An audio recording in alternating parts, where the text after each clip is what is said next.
I could shout. I'm going to borrow that if I could. You sure can have it. I want to welcome all of you all, as Dr. Greer did. This is real. I think this is very, very exciting because we're talking about doing something that is so important for our kids, which is to improve the options they have for learning foreign languages, which are so important. And it's also about making sure that we do this very well. We have the opportunity, of course, to do things just pretty well or to do them very well and to learn from all of the best successes and the best practices, the mistakes, anything that's happened anywhere else. And that's the way we want to do things in the Houston Independent School District. And we know that one way to do that is to bring in the people who have the most interest, the most vested interest, the most knowledge and experience in a particular area, in this case in Asian culture, Asian languages, and to bring them together, make them a part of the process. First of all, to find out whether they even think that this is the right thing to do, and then beyond that, to ask for their involvement and their assistance. And so that's very much why you're here. Next week on the board agenda will be an item that will propose the opening of a full school immersion program for the Mandarin Chinese language in the HISD. Now, we already have 11 schools in this district. I believe it's 12 now because Northline now teaches Mandarin Chinese. 12 schools in the HISD teach Mandarin Chinese.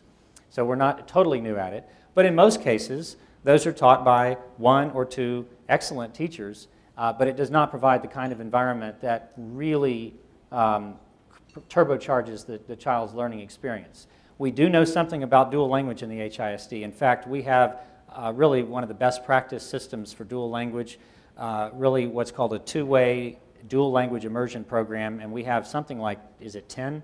5 or 10 of them. These schools, Helms, Wharton, etc., have waiting lists. They're hard to get into. People who have choices go anywhere they can, private schools or anything else, choose that because you learn English and you learn Spanish, and whether you're Spanish or English, because if you're Spanish speaking, you get in there immersed in English.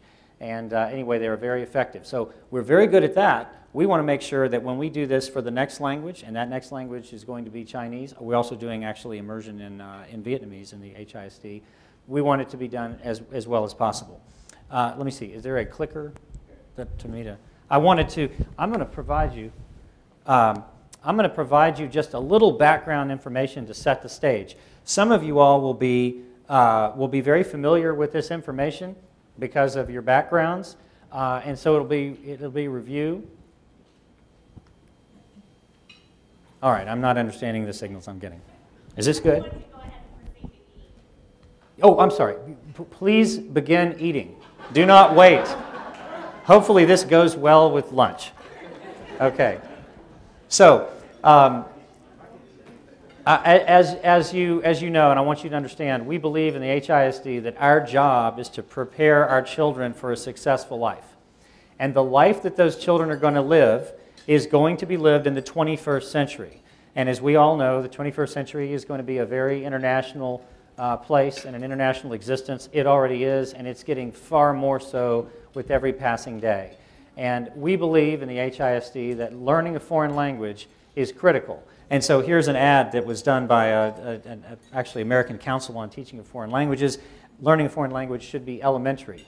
And, you know, very deep statement there, but it should be. It shouldn't just be important in that sense of the word elementary or basic. It needs to be taught in elementary schools where kids learn languages best of all, and it needs to be taught in a very effective way from the very earliest point. So we believe that in the HISD. However, that's really not what's going on in the United States. And so let's look and see how we're doing.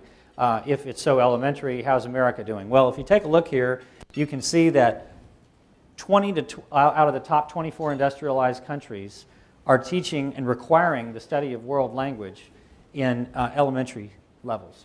And you can see here that 8 countries require it in very first K through 2, 12 more in upper elementary school, and then only three start in middle school, and only 1 in high school. Now, and this is generous, by the way, for the United States. we do have some, we're a state. We have 50 different states. They have different policies. We have some states that require it an early level. So here, let me just break that down for you. But you add all those numbers up, there are only 9 states out of 50 in the United States that require foreign languages even in high school. So America is not acting like learning a foreign language is elementary. So I think we all know that's the status quo, but I wanted to be sure to get the data out for you. And yet, we are living in a world that is multilingual. And in fact, if you take a look there, 2/3 of the world's population can speak at least 2 languages. And we're pretty much part of the other 1/3. Now, in a sense, in Texas, we're fortunate because we have this opportunity to learn Spanish, and so many people in Houston actually are bilingual. But as far as any other languages, we're really not. And so this is a problem. We know that what we need to do, and yet we're not doing it. So let me mention something else. I think we all know, but I want to just throw a pile of studies at you without giving you any of the information in the studies, except for you to know there's a pile of them. Learning a foreign language, as all of you know who know foreign language, and many of you that are educators would also be aware, is very important. Not only does it help you speak another language and get around in the world and have better job opportunities, but it also helps you learn your own language better, and beyond that, it helps you excel in all your other subjects. Learning a foreign language makes you smarter. And this is just a sum of the studies that are the leading studies that prove various aspects of that point. So I just wanted you to know there's a pile. If anyone ever questions you, you can throw this pile of education, this citation, you can click on the link and you can get just all kinds of information. But I'm going to quote one study because I think this is kind of the best part of the whole thing. And that is a study that showed, there's many studies that show this, that it actually helps especially with the achievement gap. In other words, the kids that can benefit the very most from a second language, in fact, are those of lower socioeconomic backgrounds, children of colors, and so forth. That was a study in 2004. And by the way, that picture is from Yu Ying School in Washington, D.C., which is, because of the short notice of doing this meeting, she won't be here, but we're going to hear about that as well. So my point is that we're actually in exactly the right place and at the right time to make an enormous difference to our students and to the future of Houston. Not just the country, but our future of Houston. I'll show you why we're poised for that. We need to act because in today's world, as I pointed out, the world is flat. And to the extent where I'd like you to read this quote, it's about our national security. I usually don't read a slide, but some of you are eating. A pervasive lack of knowledge about foreign cultures and foreign languages threatens the security of the United States as well as its ability to compete in a global marketplace and produce an informed citizenry. And so that's the National Research Council. I don't think anyone actually disagrees with that statement, and it shows that it really is a top priority. So I'm warning you now that I'm for, and I think most of the other members of my board are for, foreign language education for all students. And we're trying to figure out how to require it because we're trying to figure out how to fit it into the school day. And it's a bit of a challenge. I'm looking at some folks from Coulter Elementary School who actually do that. It's a fantastic school very nearby in the HISD. And it's hard to do it without taking away from something else. But we're working on it. It may mean extending the day. I don't know what it means for teacher salaries or for whatever else, but we've got to do something about it. I just believe that every child needs to be learning foreign languages. But today we're here about China. And so just 2 or 3 things I want to point out about that in Chinese language. So this is kind of a shocking slide. I mean, you probably heard this one way or the other. This is 5 years old. 200 million Chinese are learning English right now. And it's more than that, like I said. How many Americans are learning Chinese? It's outdated. 24,000 it says. What is it now, 56,000? Okay, so it's doubled. Awesome. We're up to 56,000 now. So there's 2 points there. One is we've got a ways to go.